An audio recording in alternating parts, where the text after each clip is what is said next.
los discípulos se encontraban camino a Emaús. No iban en avión, no iban en caballo, iban caminando una distancia bastante lejos de Jerusalén. Pero parece que era un camino no bastante atractivo, era el camino ahora más pesado que nunca. Ellos tenían un problema ahora, un problema muy humano.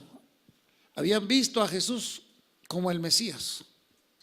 Mesías quiere decir que era la promesa de Dios para Israel, que Él vendría a salvar a su pueblo.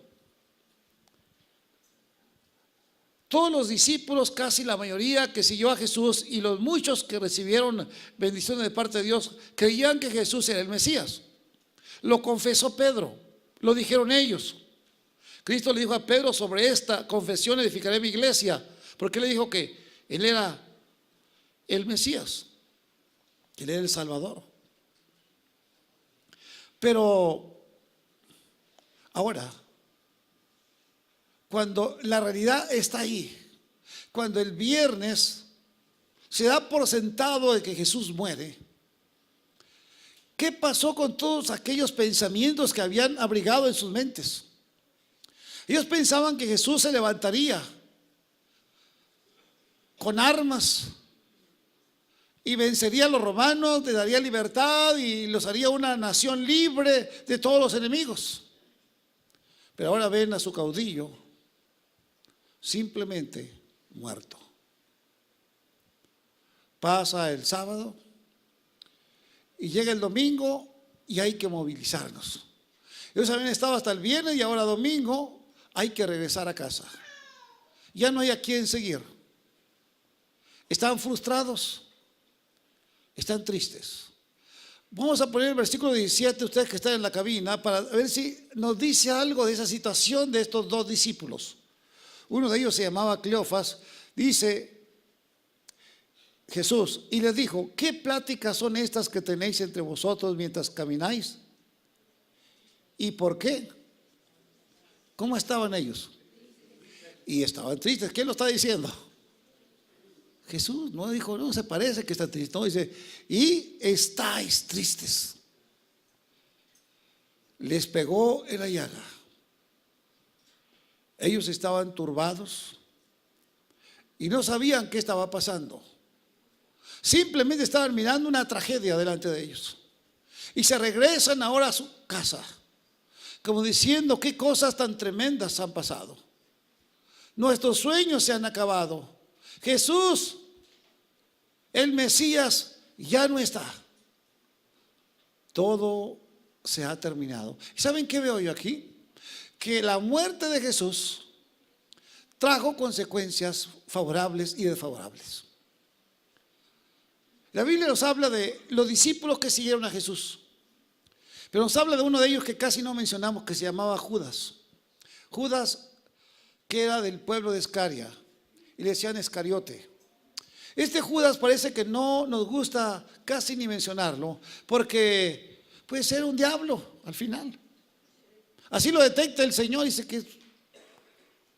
Pero si pusiéramos nuestras cámaras en Judas, y en estos 3 años que anduvo con Jesús y los discípulos, ¿cómo era Judas? ¿Qué personaje tan importante de alguna manera está ahora entre los 12 escogidos del Señor? Y la pregunta es, bueno, ¿y por qué Jesús, siendo Dios, escogió a un Judas? Bueno, no, el nombre Judas no es malo, no. Judas viene es que Judas era de la tierra de Judá y tenía el privilegio de llamarse como su ancestro, Judas o Judá.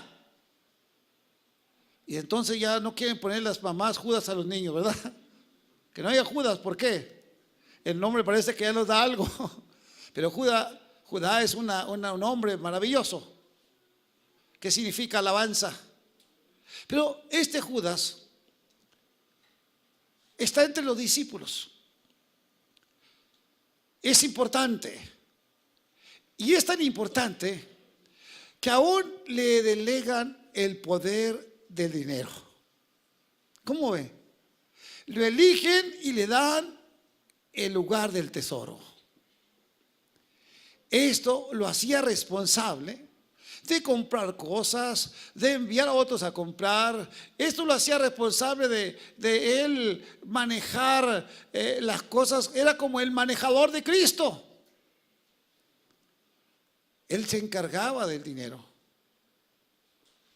Y usted dirá, bueno, si el Señor conocía el corazón de Judas, ¿por qué hace esto?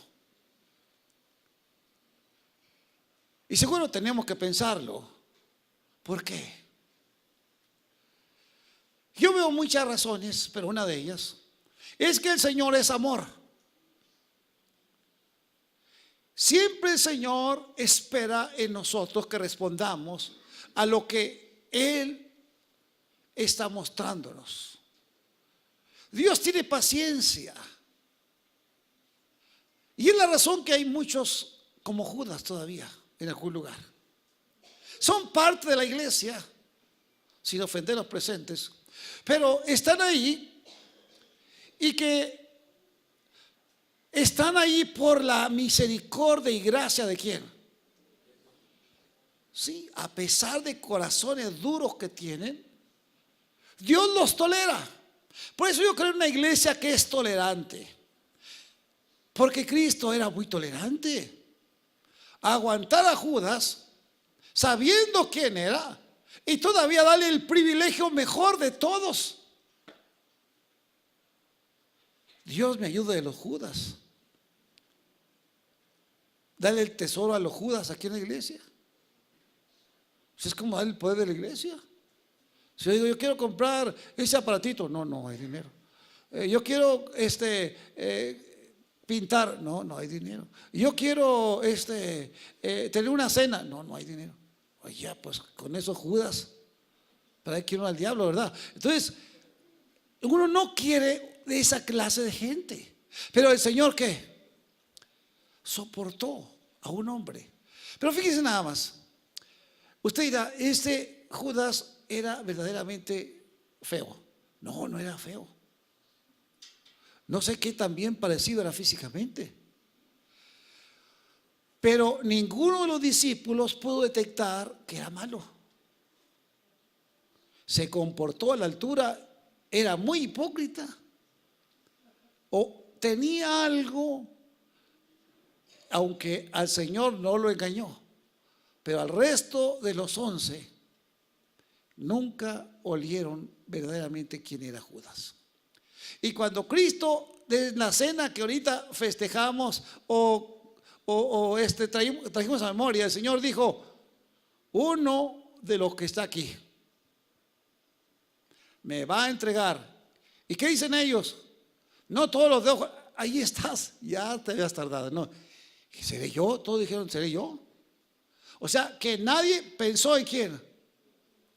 Todos pensaron en que pues, tú eras bueno, Judas. Pero solamente él sabía que su relación con Dios no era buena. Solo él sabía que sus intenciones eran malas. Pero según cómo va el correr del tiempo, cuando toman a Jesús, él se encarga de entregarlo. Lo traiciona por unas cuantas piezas de qué. Y cuando lo hace, entonces nos da a entender que él esperaba algo que no está pasando. No sé si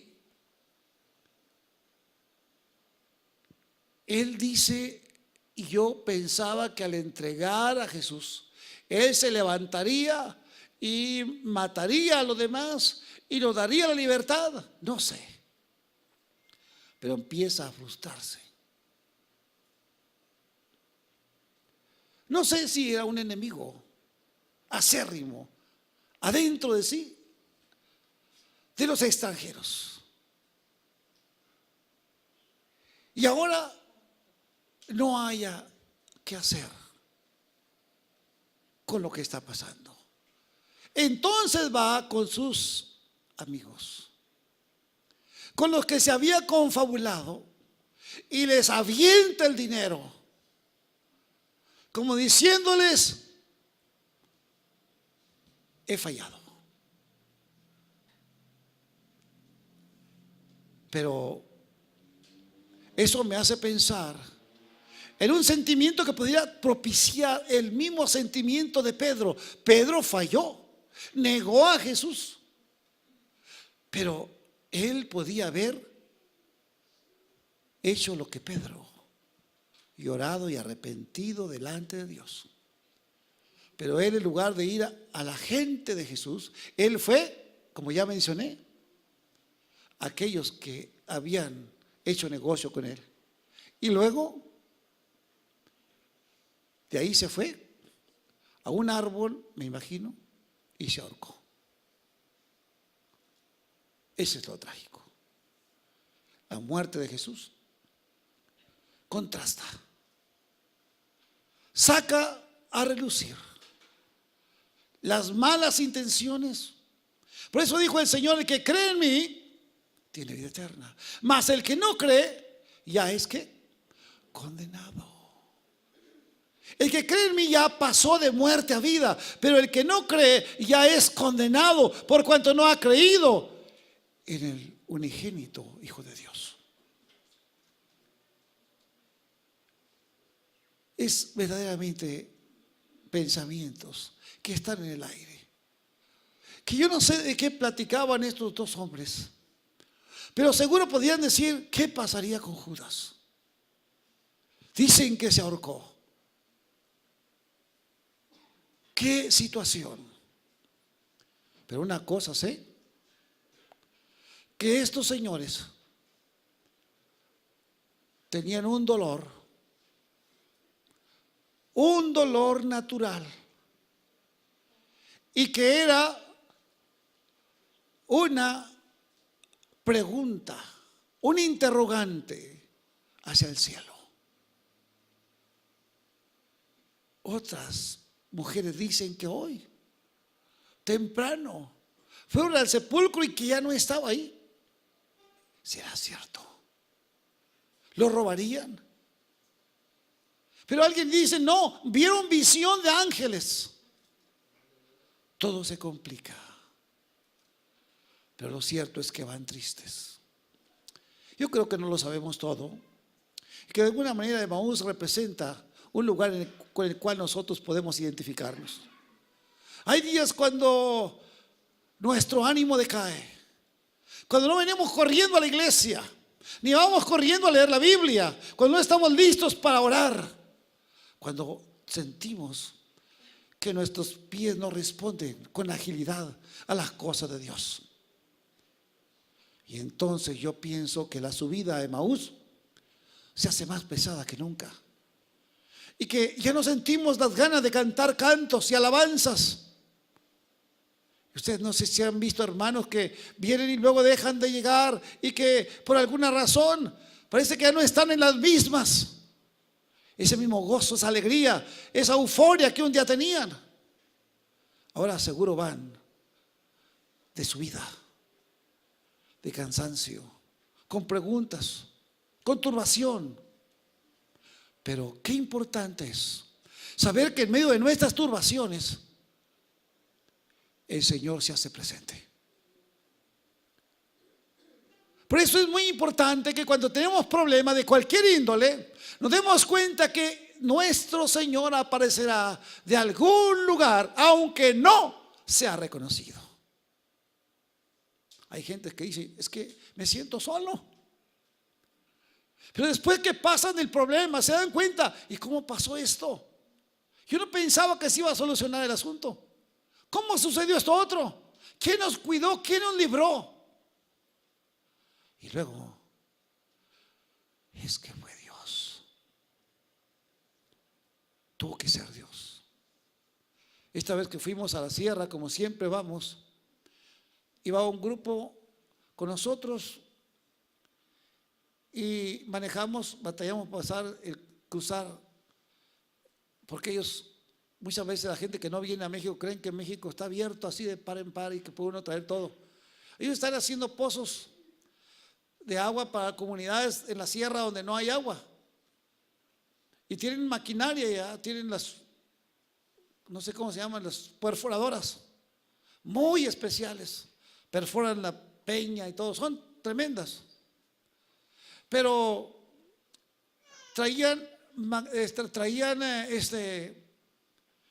partes para esos pozos y ascendía como $6,000 para arriba, imagínense.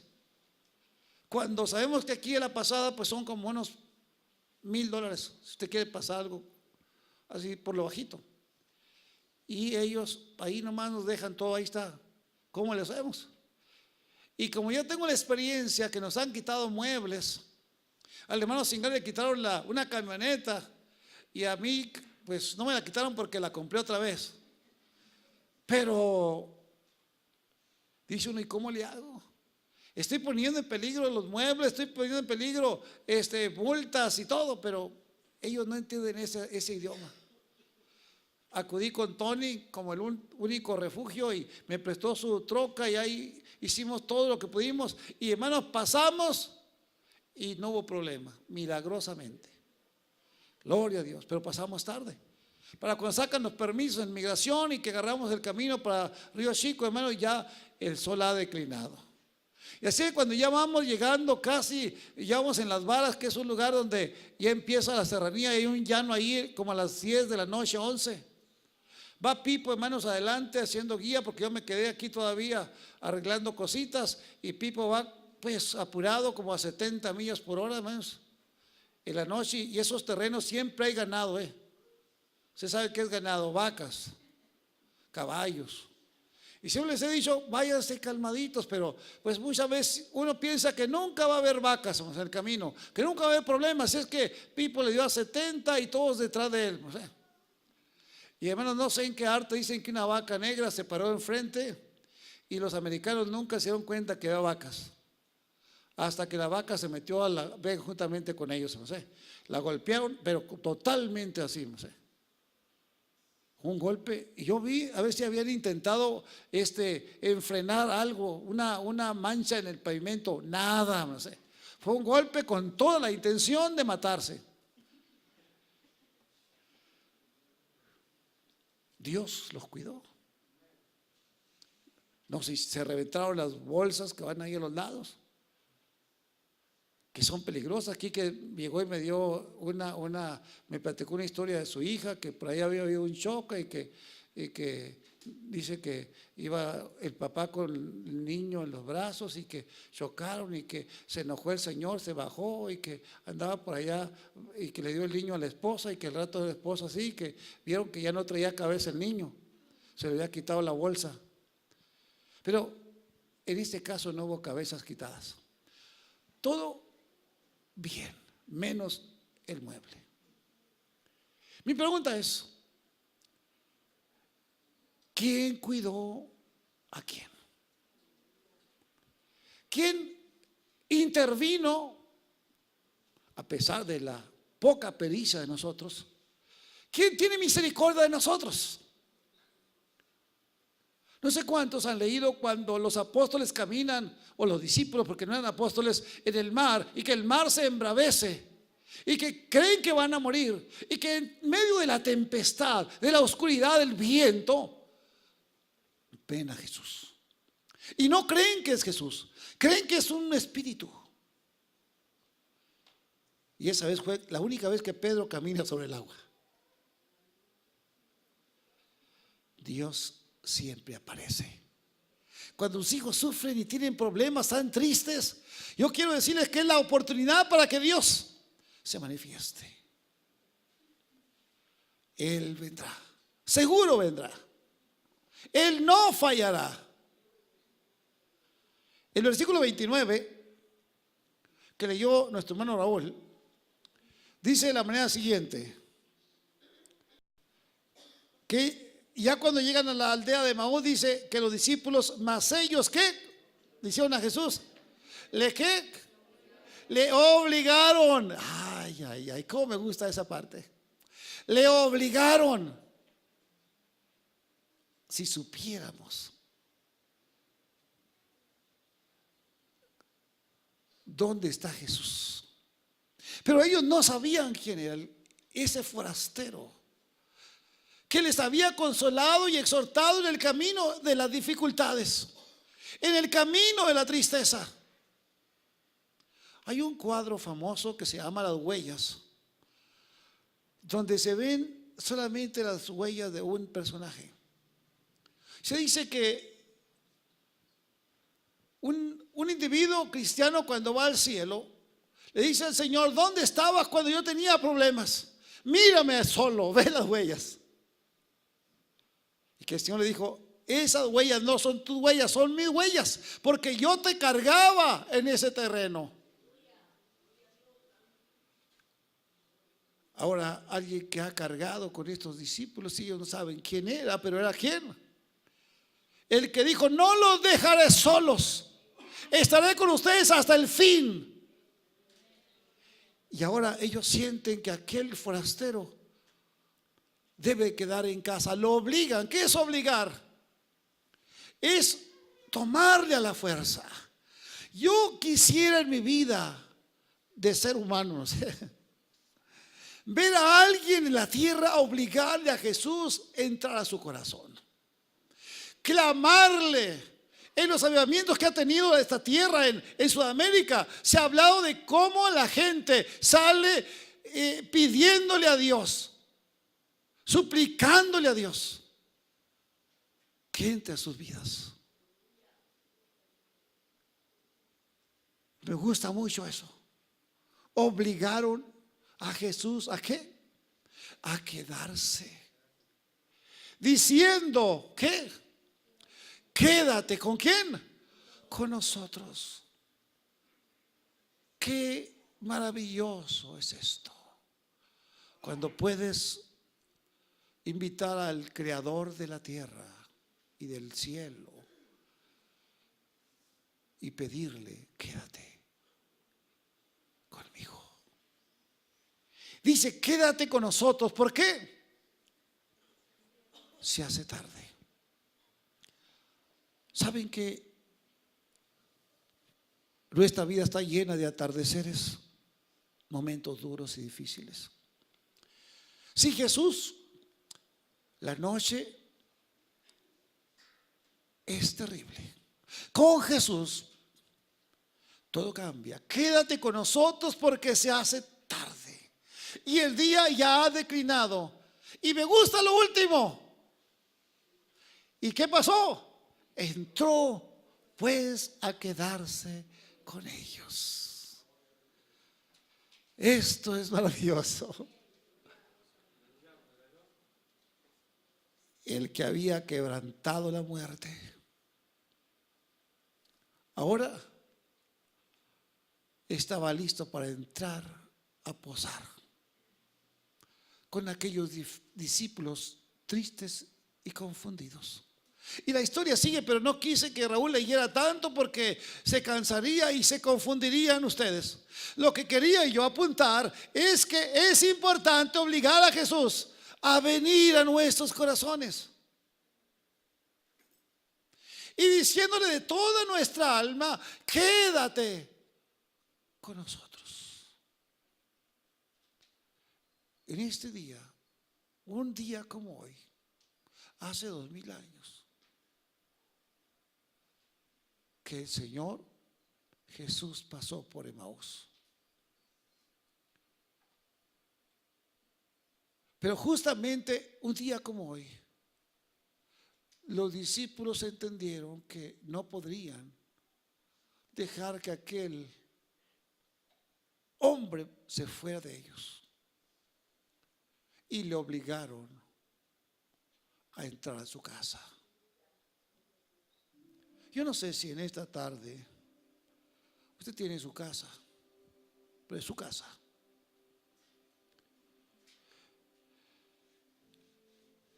Y no sé si usted se atreviera a llevar a Jesús a casa.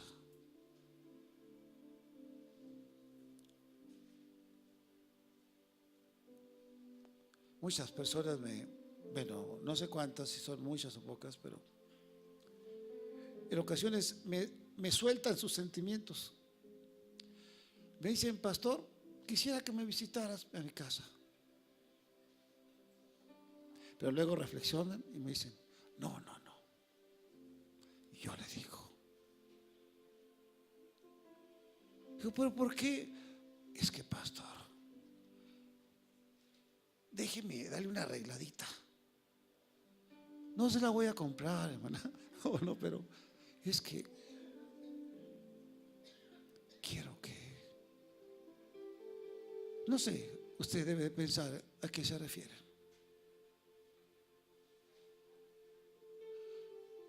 Yo creo que muchas veces cuando la casa no está muy limpia, como que no estamos listos para recibir visitantes. Y decimos: mejor no. Y más si el visitante es importante, todavía menos. Pero estos señores, parece que ellos no tomaron en cuenta la situación de su casa. Sería una choza. Si humilde, estaría limpia o no, pero ellos obligaron. Aquel que hacía que se iba, aquel que hacía que iba más allá, aquel que estaba manifestando que su camino seguía. ¿Cuántas veces hemos visto a ese personaje pasar tan cerca de nosotros y lo hemos visto empequeñecer su figura en el horizonte y quedarnos vacíos, solo porque esperamos mañana? Pero esta tarde no puede ser una tarde hermosa si Jesús no entra en nuestra casa. Yo creo que hoy sea una buena tarde. Usted que ve su casa volteada al revés, espiritualmente hablando, y que ya no siente, no sé cómo dice el dicho, sino lo tupido. ¿Cómo? Duro sino lo tupido. Que ya está sobre mojado. ¿Cómo dice? Ya le llueve sobre mojado. Quiero decirle que el Señor está ahí. No hagas lo que Judas.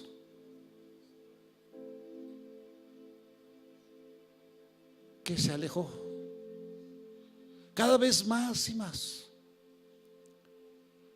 hasta ser el hombre de la más grande fatalidad de la historia. Estos señores obligaron a Jesús.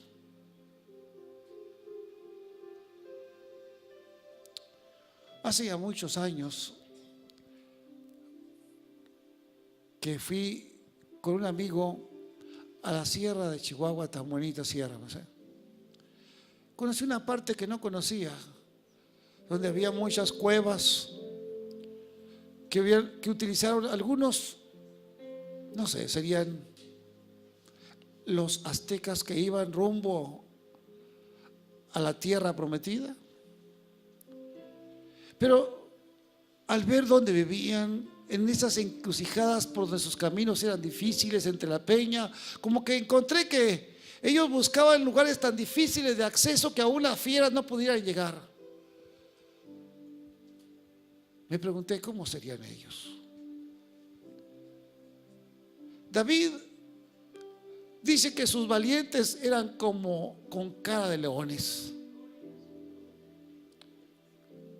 Eran terriblemente intimidantes. Yo imagino que estos hombres eran duros de la cabeza a los pies, estaban curtidos con el dolor, vivían casi desnudos, comían de la casa, dice la historia. Y esa tarde, entre las peñas y cuevas que solamente testifican de una civilización perdida, se me vino al pensamiento: si esos hubieran visto a un personaje como lo vieron los que iban a Emaús, caminar por estas montañas, y que su espíritu le hubiera dicho: Él es Dios, sus rostros se hubieran demudado, se hubieran cambiado, se hubieran hecho dulces y hubieran dicho: quédate con nosotros, quédate con nosotros. La gente necesita a Jesús urgentemente, urgentemente. Y muchas veces ese clamor no quiere salir porque hay orgullo, egoísmo. Pero es mejor soltarlo de una vez y decirle al Señor: yo no te dejaré ir hasta que no me bendigas. Quédate conmigo. Y me gusta el final: entro pues a quedarse con ellos. Póngase de pie en esta hora. Qué atractivo es para mí Emaús. Cuántas veces he pasado por momentos difíciles, pero siempre la presencia de alguien sobrenatural ha estado ahí. Y quiero que usted la detecte. Si usted ha caminado solo y triste en la vida, eso ha creído usted. Pero Jesús es el mismo ayer, hoy y por los siglos. Yo quiero hacer una invitación a alguien que quiera que su corazón sea receptor de su Salvador. Y por enésima vez me atrevo a invitarlo a que, con todo el desastre de la vida, no dude en pedirle urgentemente al forastero llamado Jesús entrar a su vida.